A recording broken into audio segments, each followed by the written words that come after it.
Okay. So good afternoon, everyone. My name is Mengyuan Li from the Ohio State University, and this is Luca Wilke, the co-first author from University of Lübeck.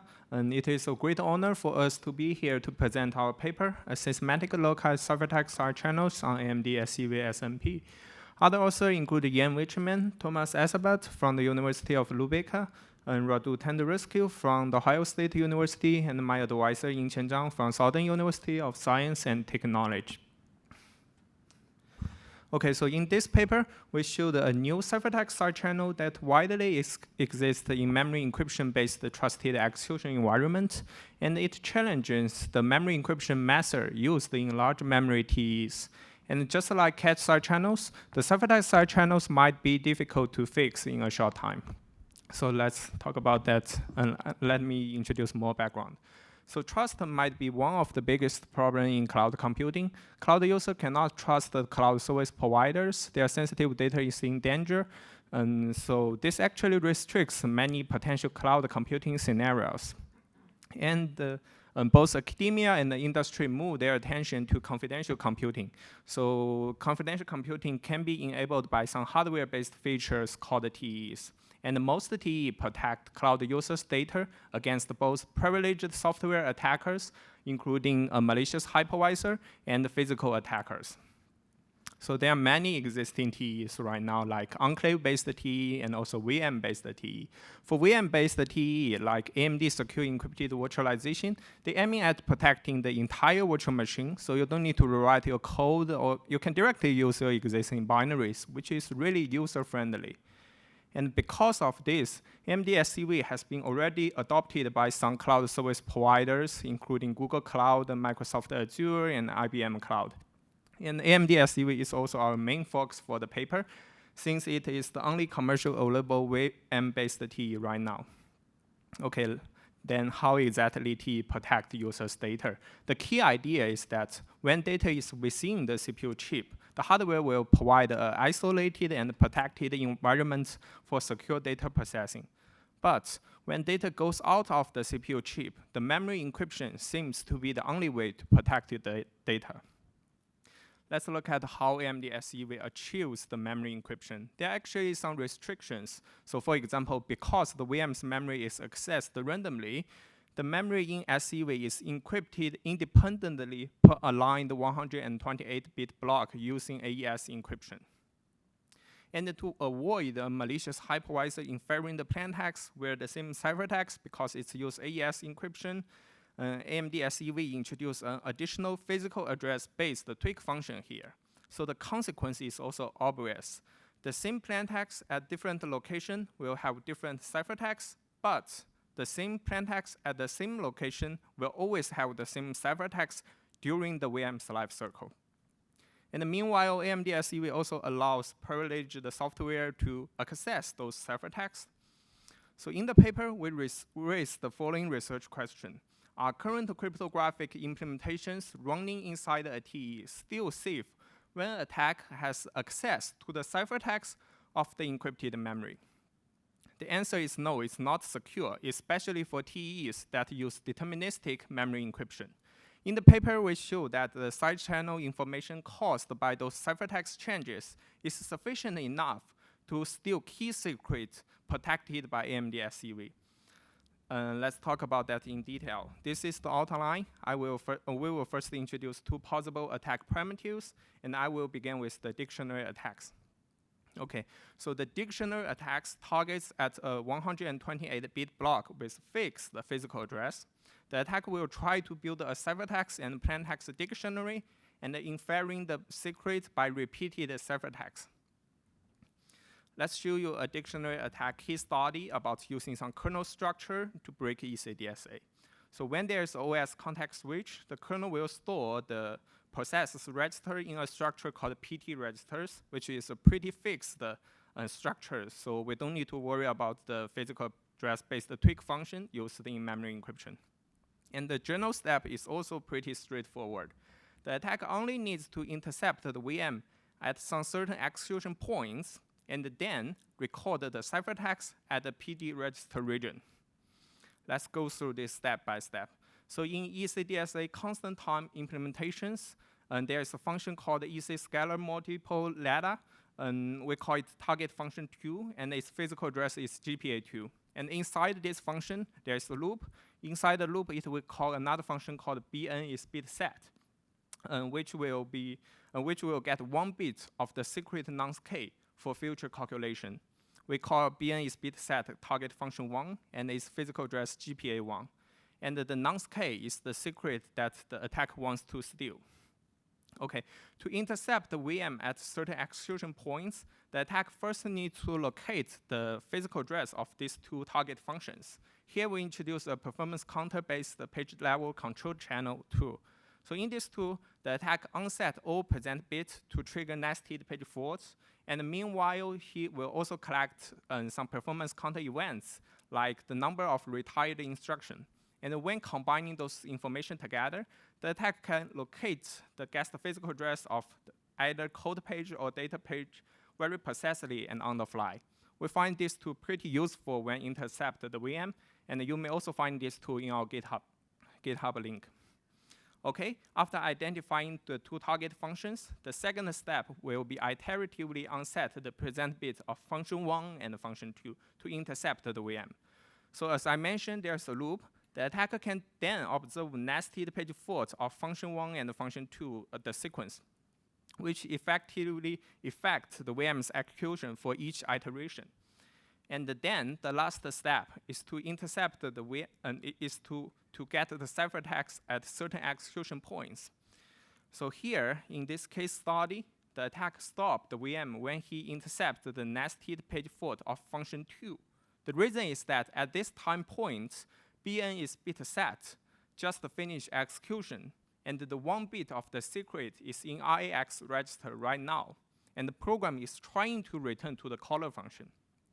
But since there is a nested page fault, the program just cannot return, and after several times, there will be some time-driven interrupt to transfer to the kernel space.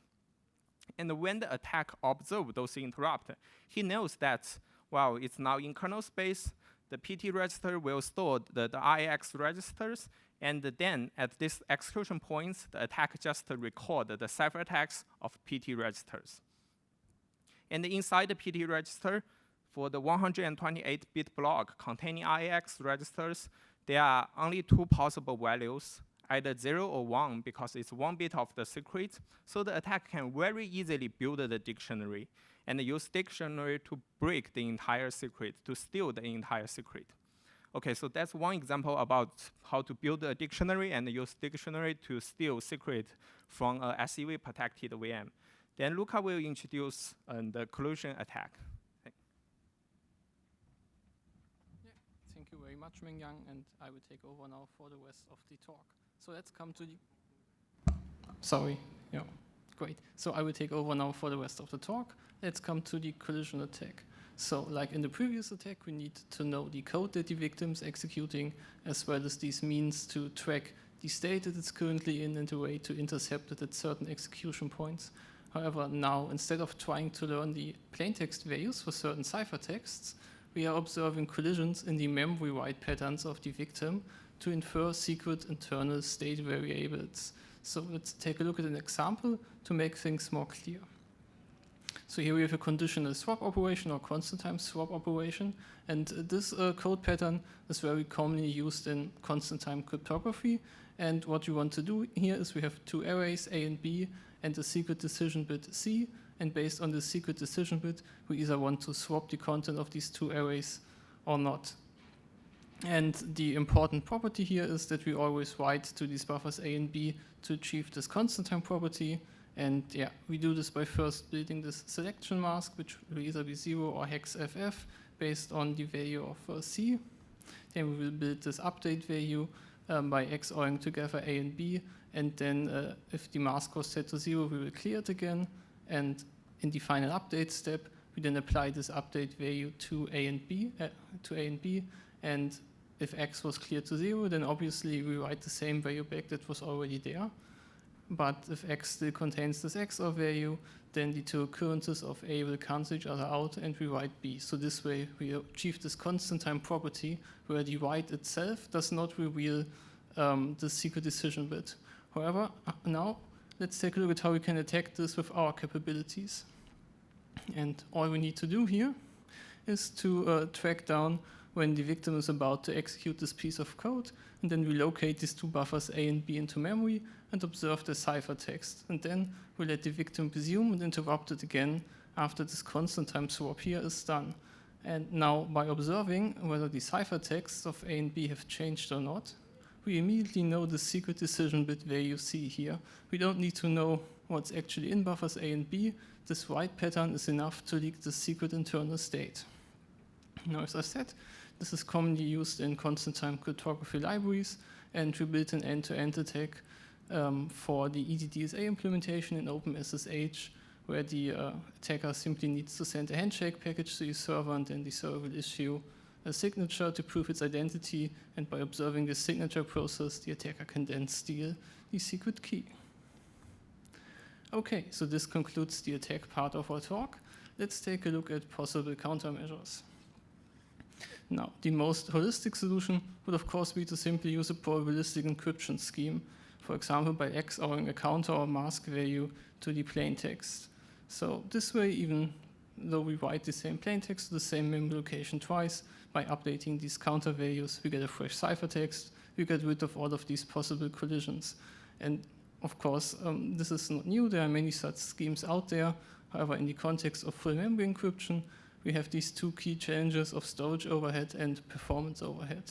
And if we now take a look at the available or upcoming trusted execution environments, we see that all of them that try to protect a very large memory area decided to not use freshness in their scheme, probably for exactly these reasons.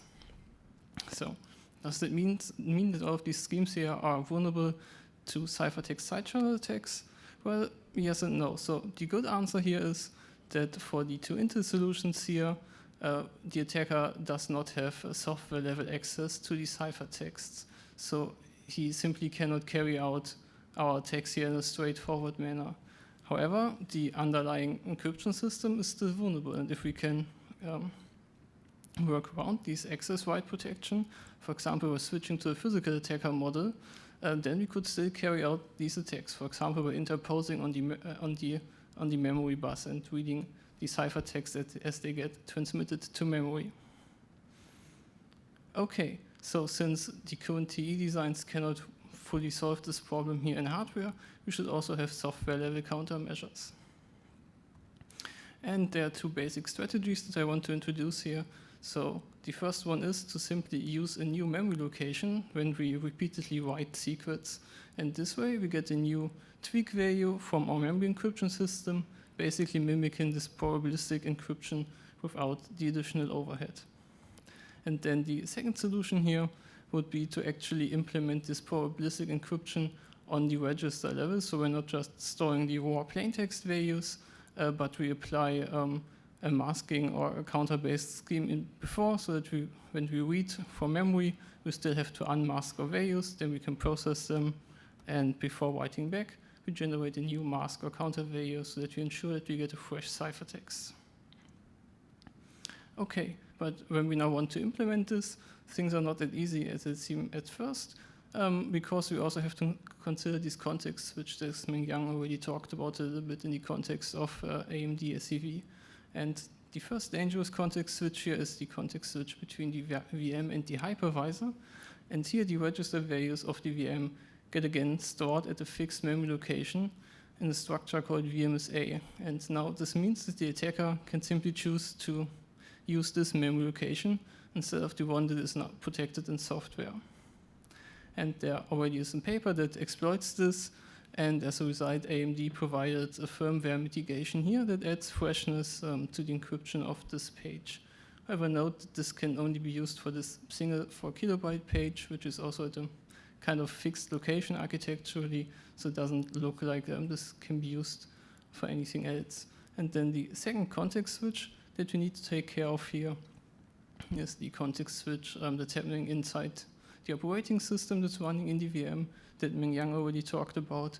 And here, again, the register values get leaked to this PTUX structure while they are unmasked in our in the register space. And here we provided a proof of concept patch that randomizes the location of this PTUX structure for the Linux kernel. So with these two context switches out of the way, they are basically as a foundation to implement automated schemes that could protect secrets with strategies, with the strategies that we've discussed. Okay, to summarize, we've shown that the ciphertext side channel affects the whole VM memory. We've seen end-to-end attacks against constant time crypto libraries, and we've also discussed the applicability to other TE designs. And that concludes our talk. Thank you very much, and we're happy to answer questions now.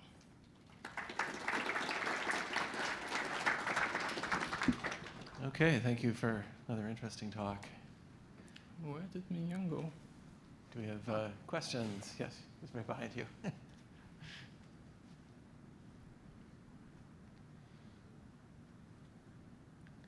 Come on, I'm sure there's some questions out there.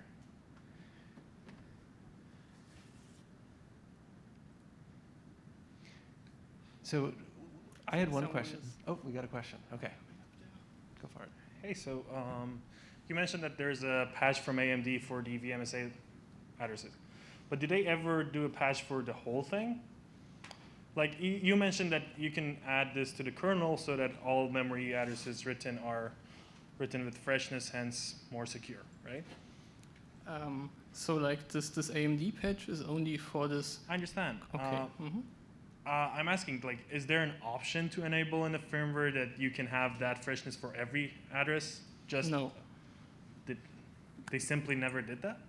No, they never did that. I mean, so adding this at this for this context switch is a lot easier, right? Because there's this architectural point where the context switch is about to happen, and then they, instead of like storing the register values as they are, you can add this freshness. I think that's a whole lot easier than reworking the memory encryption system. Basically, you just like put the freshness on top of the values instead of having to rework your memory encryption system. Thank you. So in your mitigation, that you were randomizing the position of the place where the registers were stored. So wouldn't an attacker be able to kind of probe and figure out what, even if you randomized it, where it was over time?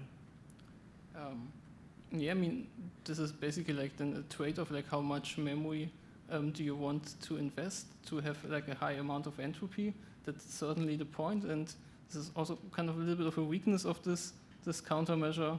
However, implementing other ideas like masking would basically mean to rewrite the whole Linux kernel, because like this PTUX structure is like really central to it, and if you would change the way that it's accessed, you have to basically rewrite the whole kernel. So this is not really feasible without getting community support first.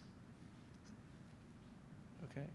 So if you didn't have all these restrictions, could you? Is there like some more fundamentally secure way that you could engineer an architecture like this? Have you thought about? If you're willing to say change the way the kernel works in a more thorough way. Now that the tough general questions. So like you mean like a more secure architecture for the Linux kernel in the context of trusted execution environments? I guess you're thinking in a. Well, I guess I'm just trying to think of the kind of the more general version of the problem here, where you want to produce something that's like a trusted execution environment, and but maybe you're willing to change the way the kernel works in more dramatic ways. I think it's not the kernel's fault. It's lack of this expectations that don't match up, right? Like the flaws in the trusted execution environment combined with certain behaviors that are okay if you run under US under normal context, but not okay if you're running in the VM. So maybe this shows that there's a lot of work to do, like in the software space. There are certain areas maybe where the behavior of software, like the kernel, needs to be altered to be secure in this VM context, in the SEV context. Okay, I think one more question from Shishwan. Yeah. So my question is that since the isolate SP, the Intel's implementation to SGX is sort of like the encryption is sort of like the SEV one. So do you think that your attack to SEV can work on the newer version of Intel SGX? I mean, I don't have a new Intel SGX equipment on my hand, but I mean, the Ciphertext side channel may be potential. I mean, most TE that use deterministic memory encryption maybe suffer from the Ciphertext side channels. If you direct use on existing code, you don't have some formal verification to prove your code is persistent to the Ciphertext channel, then there might be some problem there. Okay, thank you. Okay, thank you very much.